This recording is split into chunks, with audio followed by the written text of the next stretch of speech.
Hello friends, voiceover Allesandra here.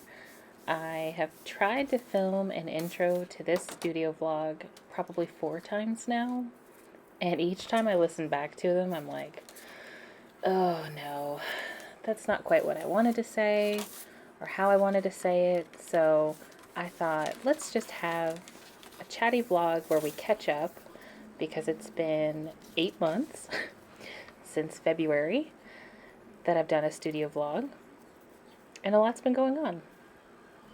Let me also say that if you're not into a chatty studio vlog, I will put a link in the description box below for some chill music that you can play and mute me. So first and foremost, I've still been creating stuff for my new shop update and had fully intended to drop it in July, but it's now October. And you can see that hasn't happened yet. So, what have I been up to? I have still been designing things. I've been reworking some old designs that were selling really well and coming up with new things, of course. I really spent a lot of time testing out different printer papers, like different sticker papers.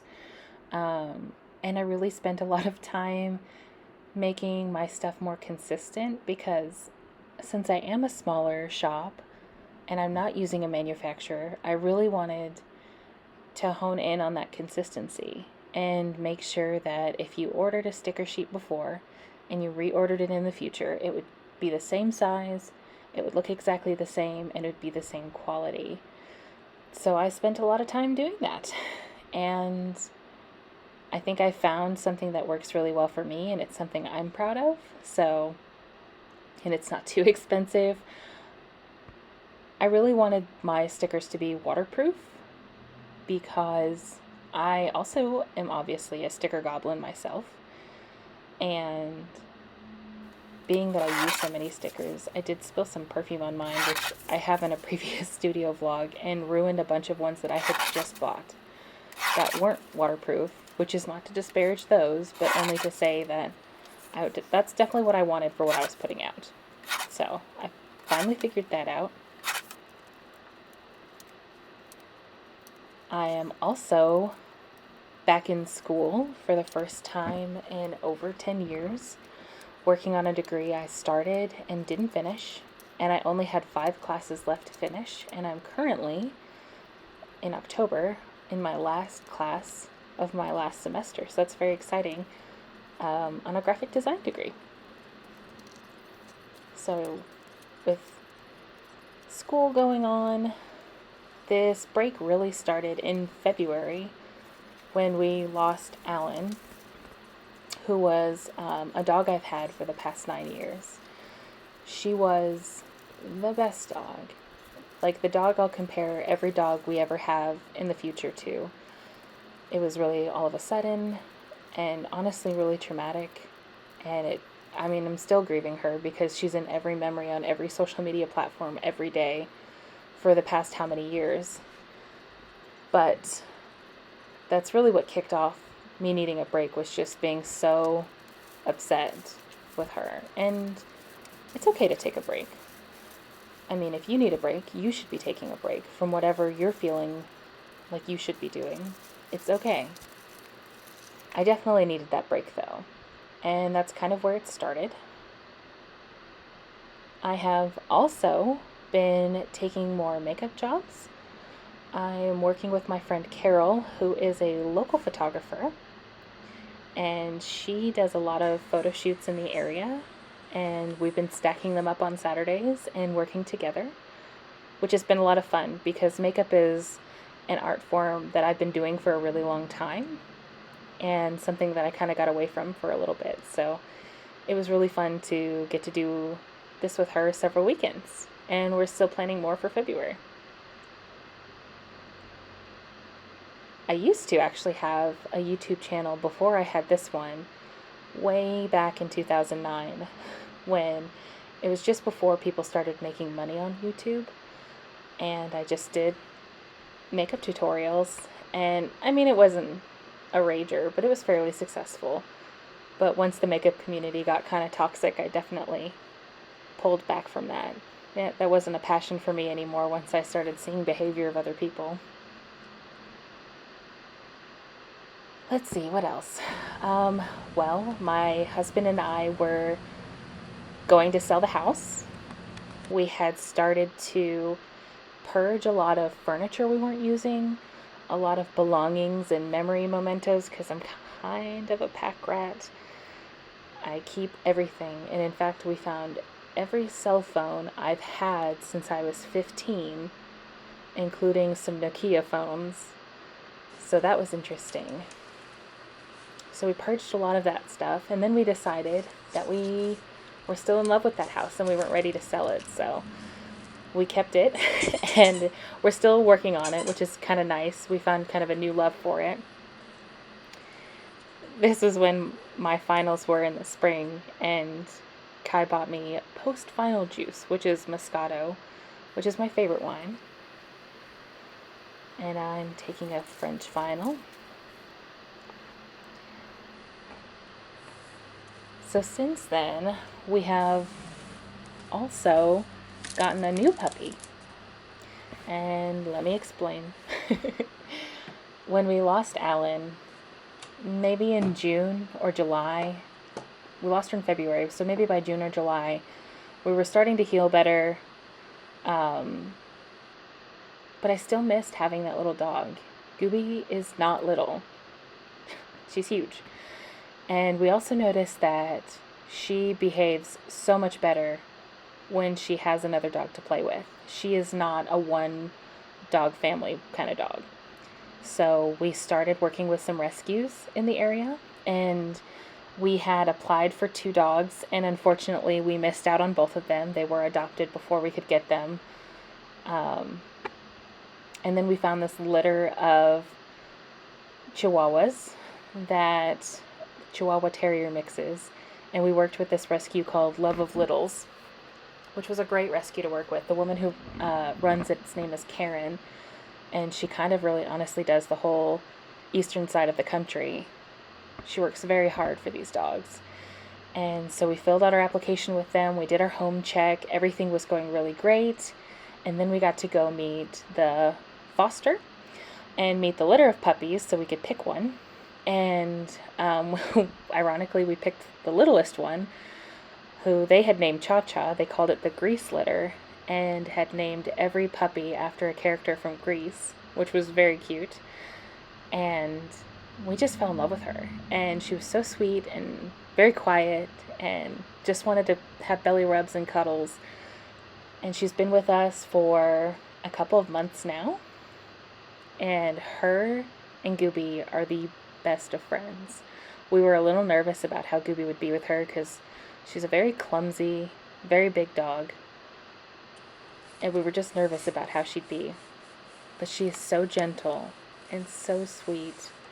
And they play and play and play. And then they sleep. And then they play and then they sleep.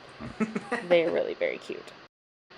So something else that I have been working on are more die-cut stickers, because it's not something I've really been selling in my shop.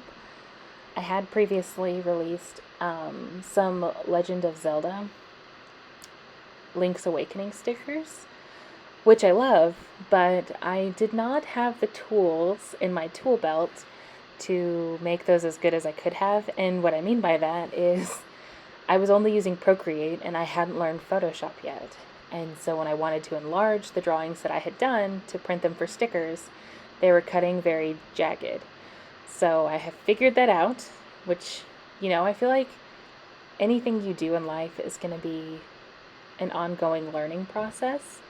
And that's definitely how I feel about art in general, and especially something tangible like stickers. So I'm very happy to be producing something I'm proud of, instead of making something I'm excited about and selling it. I also feel like, and I know this isn't just me, but as artists, we put a lot of pressure on ourselves to make stuff that we think people will like, or make what we think they want, or even try to perfect what we're doing.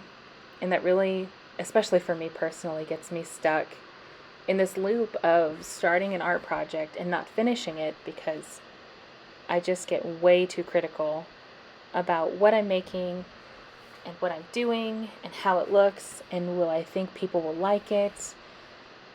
And so something that I have been working on personally as an artist is making more art and trying to be more free about it. And even in the brushes I'm choosing in Procreate or the mediums I'm choosing if I'm making physical art, just letting go and not feeling like everything has to have, like a monoline outline, trying to use more textured brushes and really trying to let loose in what I'm making. It's hard to do, and I think we're all our worst critic when it comes to something like that because we want it to be good and we want it to be perfect, but we're just way too hard on ourselves. And I think that, when I speak for me, it really holds me back because, to be totally honest, there is a ton of art and a ton of sticker designs that I have made that I have not shared or produced because I didn't like them at all, and I was really afraid more than anything that nobody would relate to it, and that it would just sit in my shop after I'd made several, and nothing would happen. So I think really letting go of that fear has been really good for me as an artist. I have really spent a lot of time on this shop update, making stickers that I love, stuff that decorates things or is useful, things that I will use. That's really what I've been focusing on, and I'm just hoping that when I share that with people, they'll enjoy that too. But I don't feel tied down to it. If I don't sell a single thing, I'm still happy because I'm making something that I like and I'm using it and I feel good about it. And I think that that's really what art should be for everyone. It's just an expression of it. If you can use it, that's even better. If you just make it and enjoy it for a minute, that's fine too.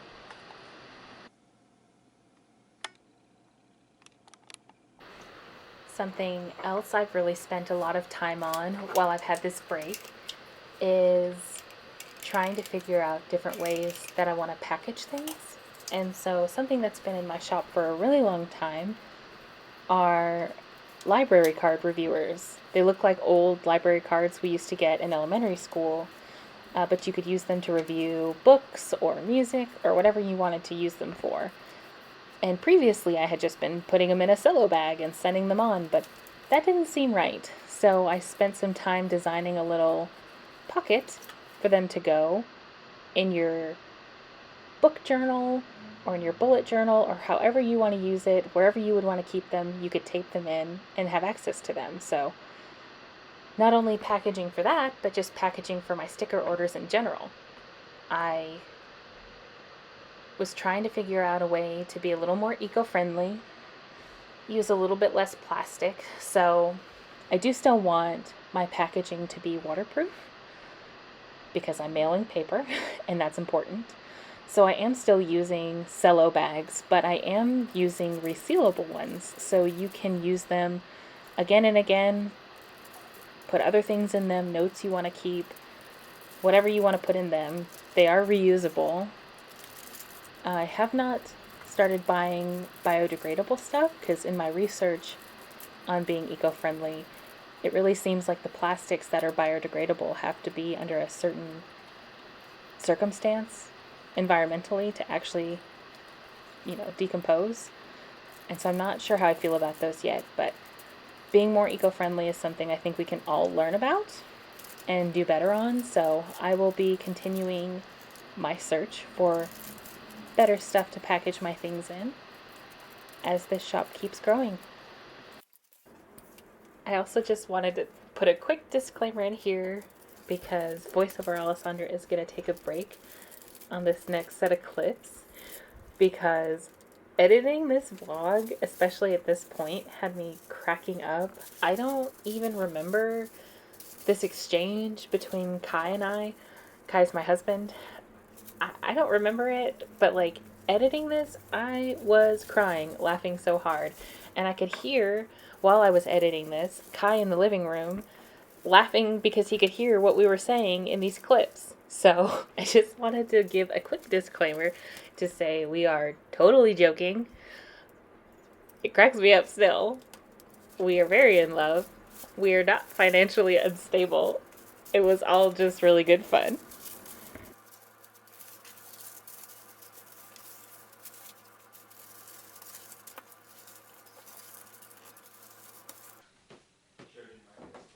Showed you my Count Chocula. Please respond. Ugh. I really did underestimate how much 1,000 is.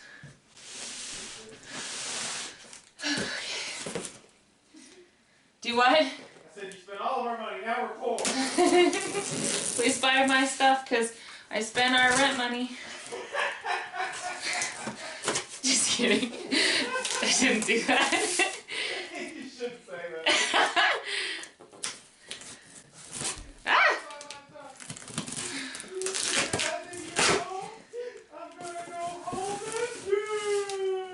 Ooh, honey, you should come look at these. Comfortable. I'm trying to play my game unless you play yours like fucking you. Leave me alone, I'm playing Minecraft! Oh my god. Look, it's a thing. No, look, this is what I'm gonna pack the stationery in. Don't break it! Look at it. You do the inventory, you're the math guy. Joke. Okay. 30. So 5, 10, 15, 20, 25. Oh. Well, I guess I got the box of 25. Okay, wait, this is where the real money is. Wah! Wah! Uh-oh. Hey. Pipe down over there. Whoop. Listen, you had one job and it was cut the tape. Okay. Ooh! Ah! Actually, scare me. I'm gonna be pissed if I bought the wrong padded mailers. Okay. Oh, cool. No, that's perfect. They are resealing Solo bags. Well, I thought I hit record and I didn't, so you missed all of that. So, to recap, these are not big enough to fit the stationery boxes I bought. So I'm gonna have to order more of those, but I can reuse these because they're recyclable and I can use them for other stuff. And I got some more Solo bags. These ones are 3x5. And some big Solo bags for when I do some prints. And maybe for how I package the stationery. I haven't decided. Someone's having a moment with the air bubbles. Well, get them. I heard you.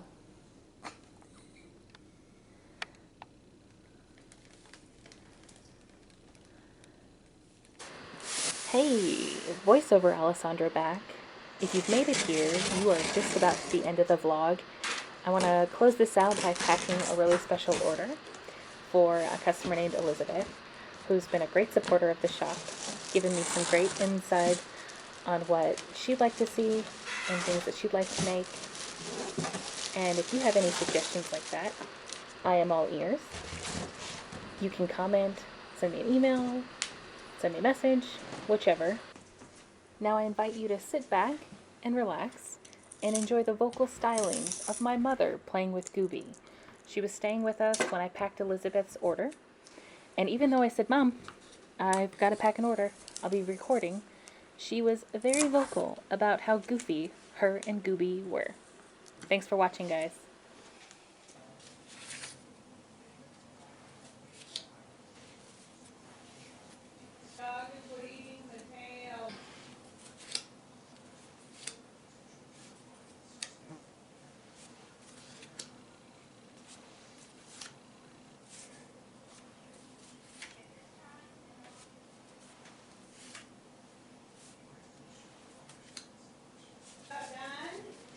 I'm packing it up right now.